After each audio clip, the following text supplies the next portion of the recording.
6 महीने पहले रोजनामा the news के सहाफ़ी फ़खर दुरानी ने वफाकी वजीर फैसल वाउडा की दोहरी शरीयत से मुताल्लिक एक रिपोर्ट शाया की, जिसमें दावा किया गया कि फैसल वाउडा कागजात नामजदगी जमा कराते वक्त अमरीकी शहरी थे। उन्होंने ये बात इलेक्शन कमीशन से छुपाई और बाद में जाकर वो अमरीकी शहरियत से दस्तबरदार हुए और फिर ये मामला इलेक्शन कमीशन चला गया। इसके अलावा भी फ़खर दुरानी ने फैसल वाउडा की बेनामी जायदादों और बैरून मुल्क असासों पर मुतादिद स्टोरीज की। गुज़िश्ता दिनों फ़खर दुरानी ने ट्विटर पर अपनी राय का इजहार किया कि इलेक्शन कमीशन इस मामले को दबाकर बैठ गया है। इस पर फैसल वाउडा ने रद्दमल देते हुए सहाफ़ी फ़खर दुरानी के खिलाफ सख्त और नाज़ेबा ज़बान इस्तेमाल की। जब दीगर सहाफ़ियों ने नैब के एकतरफा रवैयों की निशानदेही की तो उनके खिलाफ भी वफाकी वजीर फैसल वाउडा नामुनासिब अल्फाज इस्तेमाल करते हुए नजर आए।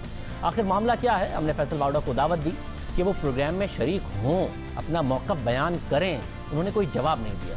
इस वक्त हमारे साथ फ़खर दुरानी खुद मौजूद हैं, उनसे पूछेंगे कि सारा का सारा मामला क्या है, उन्हीं से जानेंगे कि सारी की सारी सिचुएशन क्या है। आज प्रोग्राम कैपिटल टॉक में भी आमिर मीर साहब ने ये मामला उठाया। आप वज़ीर इत्तलात भी हैं, हुकूमत के तर्जुमान भी हैं, आपके कुलीग हैं फैसल वाडा साहब, उन्होंने एक सहाफ़ी हैं फ़खर दुरानी साहब, उनके साथ उनके कुछ इंतहाई सख्त नहीं बल्कि ऐसे अल्फाज हैं जिनको मैं रिपीट नहीं कर सकता। तो उस पर फ्रीडम नेटवर्क ने एक स्टेटमेंट जारी किया और फ्रीडम नेटवर्क कह रही है कि जी threatening investigative journalist is not acceptable and freedom network urges government of Pakistan to make sure the ministers avoid using threatening and abusive language while responding to any criticism. तो आपको लगता नहीं है कि अगर कोई सहाफ़ी सवाल करता है तो आप उसको जवाब दे दें? अगर आप जवाब नहीं देना चाहते तो खामोशी इख्तियार करें। ये इस तरह की ज़ुबान नहीं इस्तेमाल करनी चाहिए। देखिए जी, मुझे मैं इसको मैं इसको जस्टिफाई नहीं करूँगा और न ही मुझे इसका पस मंज़र का इल्म है कि क्या हुए, लेकिन सहाफ़ी बरादरी हमारे जितने भी हैं हम उनकी इंतहाई कदर करते हैं और कदर करनी चाहिए, क्योंकि आपका काम है सवाल करना, हमारा काम है जवाब देना। इस पूरे मामले पर हम मज़ीद बात करते हैं। फ़खर दुरानी खुद हमारे साथ मौजूद हैं। फ़खर, बहुत शुक्रिया। फ़खर, ज़ाहिर है आपने स्टोरीज़ की, बैक टू बैक स्टोरीज़ की, आपने सवाल उठाया, फैसल वाउडा ने आपके साथ जो ज़बान इस्तेमाल की उसकी मजम्मत भी हो रही है। क्या बैकग्राउंड है, क्या आपने ऐसी स्टोरीज़ की और उनका कितनी दफ़ा आपने मौक़िफ़ मालूम किया, उन्होंने क्या जवाब दिया जब आप स्टोरीज़ कर रहे थे बतौर सहाफ़ी? आपने अगर जिम्मेदारी पूरी की उनसे मौक़िफ़ मालूम करने की तो वो जवाब क्या दे रहे थे, क्या हुआ है? शाहजेब भाई, सबसे पहले तो मैं आपको ये बताऊं कि अब तक फैसल वाडा साहब के हवाले से 6 स्टोरीज पब्लिश हो चुकी हैं। ये हमने इन्वेस्टिगेशन स्टार्ट की थी 2018 नवंबर में। इनके हवाले से जो 6 स्टोरीज पब्लिश हुई हैं, एक तो इनकी 9 प्रॉपर्टीज़ हैं लंदन में जो इन्होंने कभी डिक्लेयर नहीं की पाकिस्तान में, इनको खुफिया रखा। इनके हवाले से हमने फैसल वाडा साहब से बारहा रब्ता किया था, इन्होंने हमें कोई जवाब नहीं दिया। दूसरी जो इनकी स्टोरी है वो इनकी ड्यूल नेशनैलिटी की है, अमेरिकन नेशनैलिटी। इन्होंने अपने हलफनामा में ये इलेक्शन कमीशन को ऑन ओथ ये कहा कि मैं सिर्फ पाकिस्तानी नेशनल हूँ, उसके अलावा मेरी कोई नेशनैलिटी नहीं है। जबकि ये हमारे पास जो डॉक्यूमेंट्री एविडेंस है, उस टाइम भी ये अमरीकी शहरी थे जब ये कागजात नामजदगी जमा करा रहे थे, जब ये हलफ में ये लिख कर कह रहे थे कि मेरे पास सिर्फ पाकिस्तानी शहरियत है, उसके अलावा कोई शहरियत नहीं है। इन्होंने 11 जून को अपने कागजात नामजदगी इलेक्शन कमीशन में जमा कराए, जिसमें ऑन ओथ इन्होंने अपनी नेशनलिटी के हवाले से गलत दावा किया। 18 जून को इनके कागजात नामजदगी आरओ ने अप्रूव कर दिए। उसके बाद 18 के बाद इन्होंने ये प्रोसेस अपना नेशनलिटी का ड्यूल नेशनलिटी सरेंडर करने का स्टार्ट किया। 22 जून को जाके इन्होंने अप्लाई किया और 25 जून को इनको नेशनैलिटी इनकी सरेंडर हो गई। तीसरी स्टोरी हमने इसकी फैसल वाडा साहब के हवाले से जो कि वो इनकी बेनामी प्रॉपर्टीज़ थी कराची में, जो इन्होंने अपने एक मुलाजिम के नाम पे रखी हुई थी। 465 मिलियन रुपए की 2 प्रॉपर्टीज़ थी कराची डिफेंस में जो इन्होंने खुफिया रखी हुई थी। बाद में इनको इनके मुलाजिम पावर ऑफ अटर्नी देते हैं कि ये प्रॉपर्टीज़ इनकी हैं और वाडा साहब खुद बैंक को जाके लिख के देते हैं कि ये प्रॉपर्टीज़ मेरी थी, लिहाजा पैसे मुझे दिए जाएं।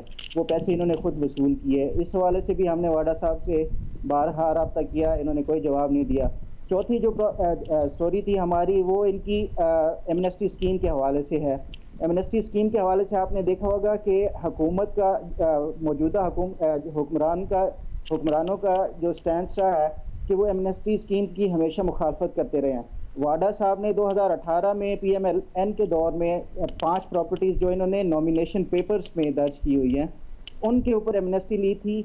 तब इन्होंने ये डिक्लेयर की अपने नॉमिनेशन पेपर्स में। मैं एक बात वाजे कर देना चाहता हूँ यहाँ पे कि ये जो 5 प्रॉपर्टीज़ हैं इनका ताल्लुक वो पहले वाली 9 प्रॉपर्टीज़ से नहीं है, वो अलहदा प्रॉपर्टीज़ थी। जो एमनेस्टी में इन्होंने डिक्लेयर की वो अलहदा हैं। ये 4 स्टोरीज होगी। 5वीं स्टोरी इस हवाले से है कि इन्होंने अब सिंध हाई कोर्ट में एक एफिडेविट दिया जिसमें इन्होंने क्लेम किया कि मेरे पास अमेरिका की एक यूनिवर्सिटी है न्यूपोर्ट, वहाँ से मैंने ग्रेजुएशन की है। अब इनके अगर आप इलेक्शन कमीशन में नॉमिनेशन पेपर्स चेक करें तो वहाँ पे ये अपनी जो क्वालिफिकेशन बता रहे हैं वो ये कह रहे हैं कि मैंने बीकॉम किया हुआ है। तो इनकी फिर हमने जब तहकीकात की कि वो जो यूनिवर्सिटी न्यूपोर्ट यूनिवर्सिटी है क्या वो ऑथेंटिक है, तो उस हवाले से भी हमें कुछ इसमें डुबियस सी वो यूनिवर्सिटी का लग रहा है। 6ठी स्टोरी इनके हवाले से इनकी साबका मुबैना एहलिया थी, उन्होंने फैमिली कोर्ट कराची में कुछ इनके ऊपर मुकदमा किया जिसमें उन्होंने ये क्लेम किया कि फैसल वाडा के साथ मेरी कोई शादी नहीं हुई, इन्होंने जाली निकाह नामा दर्ज करके मेरे साथ ये शादी का गलत दावा किया है। हमने नवंबर 2018 से कंटिन्यूसली फैसल वाडा के साथ कांटेक्ट में थे। हर स्टोरी के हवाले से हमने बहुत ज़्यादा टाइम तक उनको कांटेक्ट करके उनका वर्जन लेने की कोशिश की, लेकिन बारहा कोशिशों के बावजूद भी उन्होंने कभी हमें सिर्फ 2-3 बार शुरू में इन्होंने मुझसे वादा किया कि मैं आपसे मिलूँगा, आपको डिटेल्ड सारी सवालों के जवाब दूंगा जो भी आपके स्टोरीज़ हैं। लेकिन उसके बाद जब मैंने क्वेश्चनर इनको लिख के भेजे उसके बाद ये इन्होंने मुझे किसी भी बात का जवाब नहीं दिया। सर मगर ये मामला इलेक्शन कमीशन में गया, अब ज़ाहिर इस्लामाबाद हाई कोर्ट में कल समाअत की खबर है। इलेक्शन कमीशन से हमने उनके जो तर्जुमान हैं उन्हें कहा कि आप प्रोग्राम में आकर इस इशू पर बात कर लें, तो उन्होंने कहा उनकी तबीयत ख़राब है, वर्जन भी कोई नहीं इलेक्शन कमीशन की तरफ से आ रहा। तो वहाँ ये मामला कहाँ तक पहुँचा? क्या इसके अलावा क्या वज़ीर आज़म ने खुद ने इस बात का नोटिस लिया, क्योंकि वो कहते आए हैं कि अकाउंटेबिलिटी मुझसे और मेरी काबीना से शुरू होगी? जी शाहजेब, सबसे पहले मैं आपको बताऊं 20 जनवरी 2020 को जब ये स्टोरी पब्लिश हुई उसके बाद कुछ वकला ने मुझसे रब्ता किया, इनके डॉक्यूमेंट्स जो भी रेलेवेंट थे वो मुझसे लिए और इस्लामाबाद हाई कोर्ट में पिटीशन दायर की, इनकी ड्यूल नेशनलिटी को चैलेंज किया। उसके साथ साथ ही इलेक्शन कमीशन ऑफ पाकिस्तान में भी 4-5 मुख्तलिफ लोगों ने इनकी ड्यूल नेशनलिटी को चैलेंज किया।